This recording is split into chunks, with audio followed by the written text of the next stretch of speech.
valedictorian of the graduating class of 2014 will now deliver the response on behalf of the graduating students.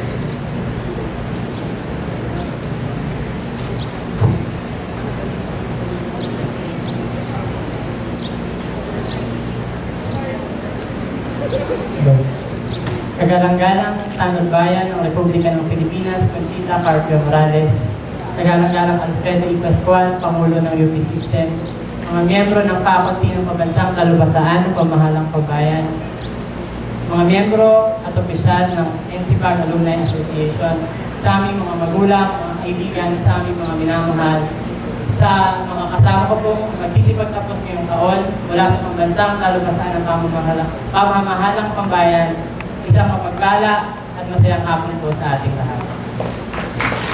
Tunay po isa pong malaking karangalan para sa inyong lingkod na magbahagi ng response speech mula po sa mga miyembro ng graduating class ng NCPAG. Madalas po nating naririnig na ang mga estudyante ng Universidad ng Pilipinas tulad namin ay tinatawag ng mga scholar ng bayan. Ang iba pa nga po ay sinasabi na mas angkop pa kaming tawagin bilang scholar para sa bayan. Sa 4 o higit pang taon na pamamalagi namin dito sa malawak na pamantasan at sa dami ng taong nakasalamuhan namin sa araw-araw, isa pong malaking hamon para sa bawat isko at iska na humanap ng inspirasyon, kaya nga po ng sinabi kanina ni Ombudsman Morales, upang tapusin ang aming degree hindi lamang para sa aming sarili at sa aming pamilya, kundi para sa bayan kung saan ipinangalan ang mismong kamantasan, ang bansang Pilipinas. Sa akin pong paghahanap ng inspirasyon, nakasalubong ko ang ilan sa mga mahalagang tagpo sa ating kasaysayan na sa tingin ko ay madali nating napalipas o naparaan. Sa loob ng mga taong iniintindi namin ang bawat talakayan at bawat pagsusulit, madalas po ay napapalampas namin ang mga pagkakataon na sana ay magiging matibay na inspirasyon namin upang patuloy na paglingkuran ang bayan. Noong 2011, ipinagdiwang po ang 150 taong kapanganakan ng ating pambansang bayaning si Dr. Jose Rizal noong June 19. Gayon din po ang 150 taong kapanganakan ng kompositor ng ating pambansang awit na si Julian Felipe noong January 28. Sa sumunod na taong 2012, binigyang pugay natin ang 200 taong kaarawan ng ina ng himagsikan na si Melchora Aquino noong January 6. Noong isang taon, 2013, ay binuhay natin ang alaala ng Supremo ng Katipunan na si Andres Bonifacio sa kanyang 150 kaarawan noong November 30.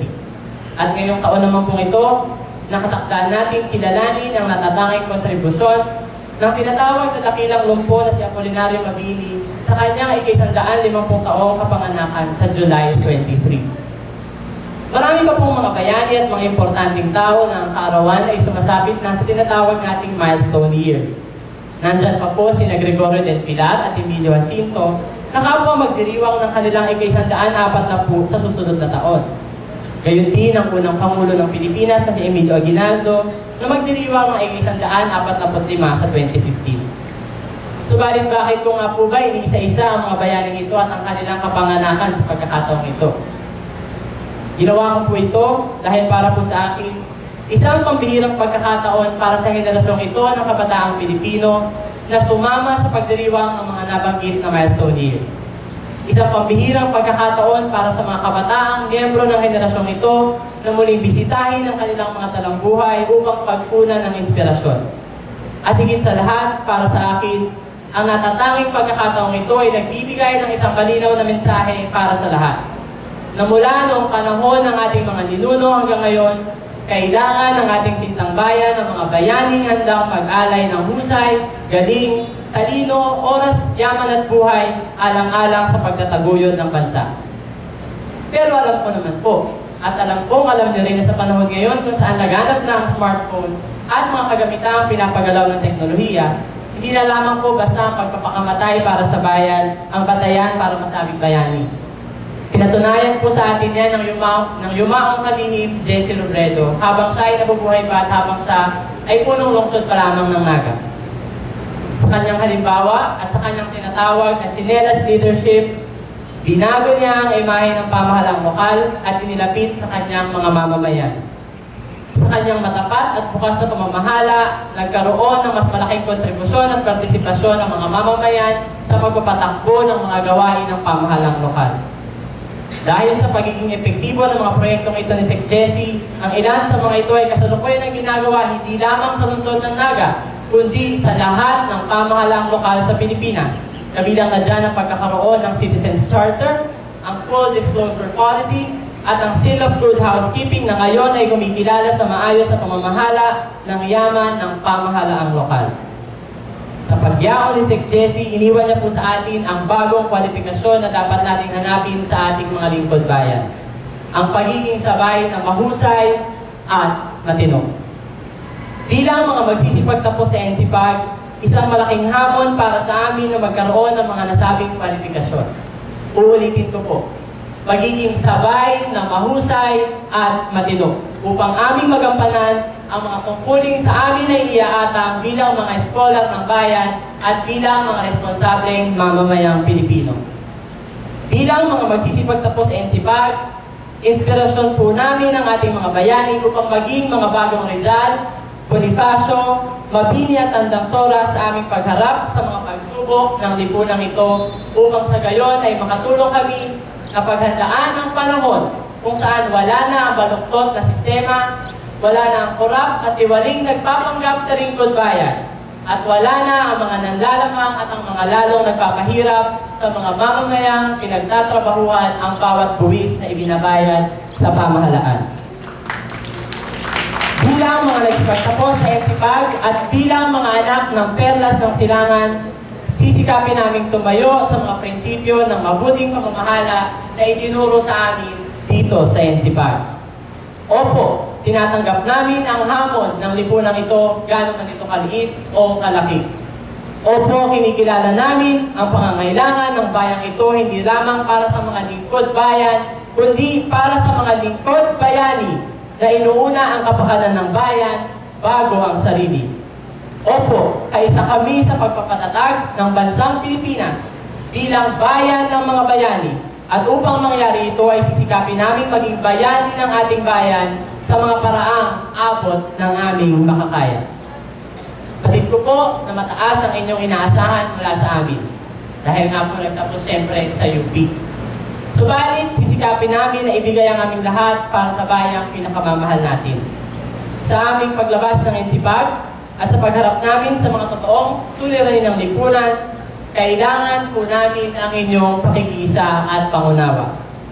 Hangad po namin na habang sinasabi po ninyo na kami ang pag-asa ng bayang ito, ay bawasan din po sana natin ang mababang pagtingin at depensibong pagtanaw sa kakayahan ng mga kabataang tulad namin. Dahil sa ganitong paraan po, ay aming magagampanan ng mas maayos ang paglilingkod sa bayang pare-pareho nating iniibig. Handa po kaming makiisa sa mga taong katulad namin ay naniniwala na ang tunay na lingkod bayan, ang tunay na lingkod bayani ay hindi lamang basta mahusay o matino, kundi sabay na mahusay at matino.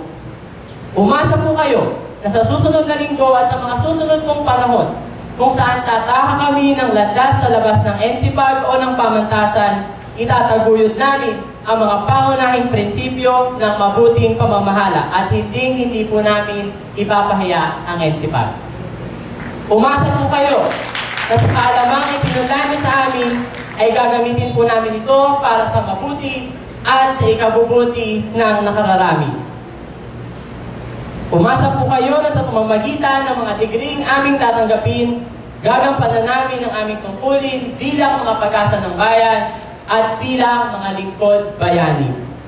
Sa inyong suporta at pakikipagtulungan, hindi po magiging mahirap para sa atin na makamit ang maunlad na Pilipinas na pangarap nating lahat.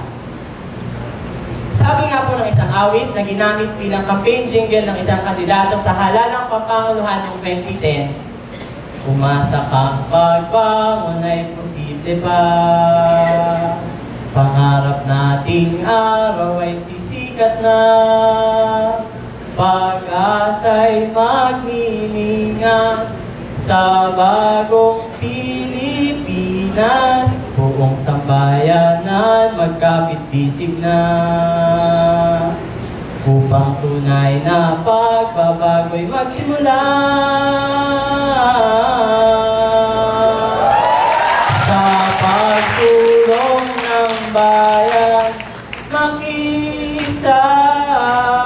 Sino pang may malasakit at pag-ibig sa bansa? Sino ba? Di ako kailan mag-uisa, magkaisa at kumilos na. Kailan ba? Di ngayon. Sino pa nga bang gagawa? Sinong pagsisimulan? Sinong magtataguyod ng bayan ni Juan? Di ako. Sama-sama nating patunayan ang magagawa nating mga kabataan at sikapin natin na ang henerasyong ito ay hindi lamang magiging pag-asa, kundi lakas at sandigan ng Pilipinas nating mahal. Sulong lingkod bayan, paglingkuran ng sambayanan. Maraming salamat, NCPAG. Magandang hapon po sa inyong lahat.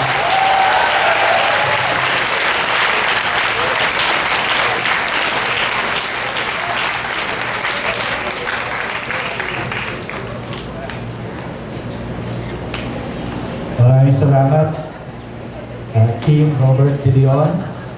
Sabi niya, ang equation daw, maging mahusay at matino. Now that you have graduated, mahusay kayo. So isa na lang, kalahati yung equation na lang ang kulang. Yung maging matino, no? Pagpasok sa anuman ang papasukan niyo. Okay? May I now request all the graduates to please rise to take their oath as members of the NCPAG.